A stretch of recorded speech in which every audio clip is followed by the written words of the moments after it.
आपके जहन में कभी ये सवाल आया है कि एप्पल, आईफोन का एप्पल, जो कि इतना लोग उसको चाहते हैं, इतना हर एक बंदा तकरीबन लेना चाहता है अगर उसके पास पैसे हों, और बहुत सारे लोग पैसे दे भी सकते हैं, तो आईफोन ऐसा क्यों नहीं करता कि जितनी उसकी सेल हो रही है दुनिया में, वो मज़ीद अपने और मज़ीद आईफोन बनाए और बेचे और अपना कारोबार बढ़ाए।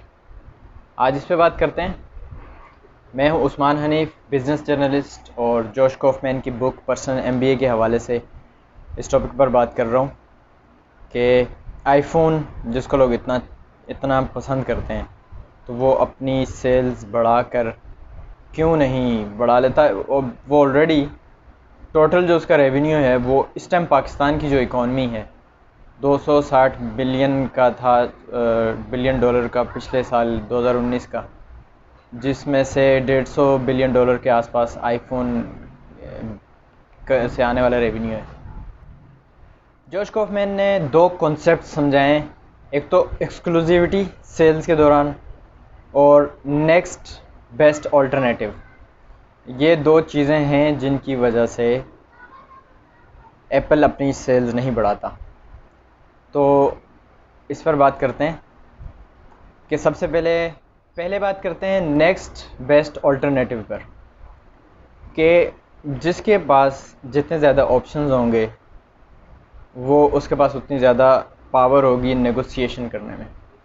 फॉर एग्ज़ाम्पल, अगर आप किसी कंपनी के पास जॉब लेने जाते हैं, तो अगर आपके पास 3 कंपनीज़ की तरफ से ऑफ़र है, तो कंपनी ए के पास आप जब नेगोशिएशन कर रहे होंगे तो बड़ी स्ट्रांगली कर रहे होंगे, कॉन्फिडेंस के साथ आप नेगोशिएशन करेंगे, आप अपनी जो आप सैलरी मांगना चाहेंगे वो आप अपनी कॉन्फिडेंस के साथ मांगेंगे, और जो सामने वाली पार्टी होगी उसको भी आइडिया हो जाएगा कि इस बंदे के पास ऑप्शन है वॉक अवे के लिए, कि ये हमारे पास से जा सकता है। तो इसलिए वो फिर उतना ज़्यादा इंसिस्ट नहीं करेगी अपने टर्म्स पे, वो कोशिश करेंगे कि आप जो आपकी डिमांड है उसको पूरा करने की कोशिश करेंगे। अगर आप एक अच्छे स्किल्ड वर्कर हैं, ये भी एक शर्त है, तो वरना उस कंपनी के पास भी ढेर सारे ऑप्शंस हैं। अमूमन कंपनीज़ के पास ज़्यादा ऑप्शंस होते हैं, उनके पास ज़्यादा लोग आ सकते हैं। अच्छा, इसी तरह से जो इस ये सबसे ज़्यादा इस तरह से होता है जो प्रोफेशनल स्पोर्ट्समैन होते हैं, जो खिलाड़ी होते हैं। मुझे नहीं लगता जैसे इंडिया पाकिस्तान की तरफ इस तरह से होता हो कि हमारे पास इतने खेल खिलाड़ियों के इतने चांसेस हैं, लेकिन जैसे वेस्टर्न कंट्रीज़ हैं वहाँ पर उनके पास स्पोर्ट्स का सिस्टम अच्छा है, तो एक खिलाड़ी एक टीम के पास खेल रहा है, एक क्लब से खेल रहा है, तो अगर उसको दूसरी तरफ से ऑफ़र आती है तो वो अपनी कीमत बढ़ा देता है, फिर वो उसकी उनको जो है वो ज़्यादा उसको पैसे देने पड़ते हैं उस क्लब को रोकने के लिए। अच्छा, ये जब बिज़नेस में ये चीज़ आती है तो वो आती है कि जब आप एक बंदा एक प्रोडक्ट ख़रीदने आता है तो उसके पास ढेर सारे ऑप्शंस होते हैं। सबसे पहले तो वैसी ही ढेर सारी प्रोडक्ट्स हो सकती हैं मार्केट में जो एक कंपनी ए सेल कर रही है, ठीक है, तो उसके पास ऑप्शन है कि वो दूसरी कंपनी की से जाके ले ले, अगर उसको वो कंपनी सस्ते में ऑफ़र कर रही है। फिर उसके अलावा भी उसके पास ऑप्शन है कि वो उस पैसे को बचा ले, सेव कर ले, कहीं इन्वेस्ट कर ले। तो इसका मतलब है कि वो ढेर सारे नेक्स्ट बेस्ट ऑप्शंस को छोड़कर आपके पास आ रहा है। तो जोश कॉफमैन कहता है कि वैसे ही आप अपने कस्टमर को डील करें। तो ये नेक्स्ट बेस्ट ऑप्शन का सोल्यूशन निकालने के लिए कंपनीज़ क्या करती हैं, एक्सक्लूसिविटी पैदा करती हैं कि वो प्रोडक्ट इतनी एक्सक्लूसिव हो कि वो सिर्फ उन्हीं के पास हो, दूसरे किसी के पास ना हो। और यही वो आंसर है एप्पल का, कि एप्पल अपनी सेल्स बहुत ज़्यादा नहीं बढ़ाता, वो एक लिमिट में रख कर वो उससे ही बहुत ज़्यादा कमा लेता है, क्योंकि अगर वो बहुत ज़्यादा बढ़ जाएगा तो एक आम हो जाएगा और वैसी चीज़ें और भी आने लगेंगी मार्केट में। एक्सक्लूसिविटी का इसके अलावा मतलब ये है कि वो जो चीज़ है वो सिर्फ आपके पास हो, वो किसी और के पास ना हो। तो एप्पल जो है वो आप आईफोन से ही ख़रीद सकते हैं और किसी से नहीं ख़रीद सकते, किसी भी कंपनी से ख़रीद नहीं सकते। और या अगर किसी और से भी ख़रीदेंगे तो उसका प्रॉफिट जाएगा एप्पल के पास ही।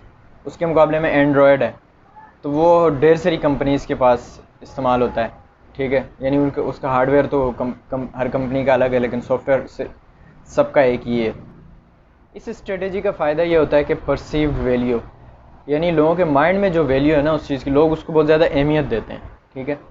और फिर वो चीज़ उसका कंपटीशन भी नहीं है और किसी के पास भी नहीं है। जब वो बंदा लेने आएगा तो वो आपके पास ही आएगा और कहीं नहीं जाएगा। आपको ढेर से उसके पास नेक्स्ट बेस्ट ऑल्टरनेटिव नहीं है इसमें, तो वो आपके पास ही आएगा और कहीं नहीं जा सकता। एप्पल तो आईफोन का अपना प्रोडक्ट है, तो यानी आईफोन अपना खुद प्रोडक्ट बनाता है और फिर लोगों को बेचता है, तो ये तो समझ में आती है इसमें एक्सक्लूसिविटी पैदा करना। लेकिन वो बिजनेसेस जो रिटेल में हैं तो वो कैसे एक्सक्लूसिविटी पैदा करते हैं, उन्होंने इसका अपना सोल्यूशन निकाला है। बहुत सारे ऐसे स्टोर्स हैं जो दूसरों की प्रोडक्ट्स बेचते हैं, जैसे इम्तियाज़ स्टोर हो गया, अमेरिका में कोस्को एक सुपर स्टोर है। तो कोस्को की एग्जांपल है, बाकियों का मेरे पास अभी मुझे पता नहीं है, वरना सारे ये करते होंगे। तो कोस्को ये करता है कि उसका है कर्कलैंड सिग्नेचर। उस सिग्नेचर जिस चीज़ पे लगा होता है लोग उस पर ज़्यादा भरोसा करते हैं, उसको उस चीज़ को ज़्यादा बाय करते हैं। उनको अमूमन शायद लोगों को ये लगता होगा कि ये उसकी कोस्को की अपनी प्रोडक्ट है, हालांकि वो एक रिटेल समझ लें, उसका काम नहीं है, उसका काम सिर्फ बेचना है। तो किसी से भी बनवा सकता है, जो कंपनी बना के दे रही होगी दूसरों को भी प्रोडक्ट बना के दे रही होगी, ख़ुद भी उसके पास पैसे ही हो सकता है ख़ुद भी बेच रही हो। लेकिन होता क्या है कि लोगों को एक उस पर भरोसा होता है कि इस सिग्नेचर की जो चीज़ होगी वो बिल्कुल ठीक निकलेगी, उस पर कोई प्रॉब्लम नहीं आएगी। तो और फिर कंपनीज़ भी अपने अपने नाम का ख्याल रखती हैं, उस हिसाब से पीछे अपने चीज़ों को मैनेज करती हैं। तो आज की अगर वीडियो आपको अच्छी लगी है, इसमें आपको अगर कोई एक्सक्लूसिविटी मिली है, तो प्लीज़ लाइक करें, शेयर करें, सब्सक्राइब करें। मिलते हैं अगली वीडियो में। अल्लाह हाफ़िज़।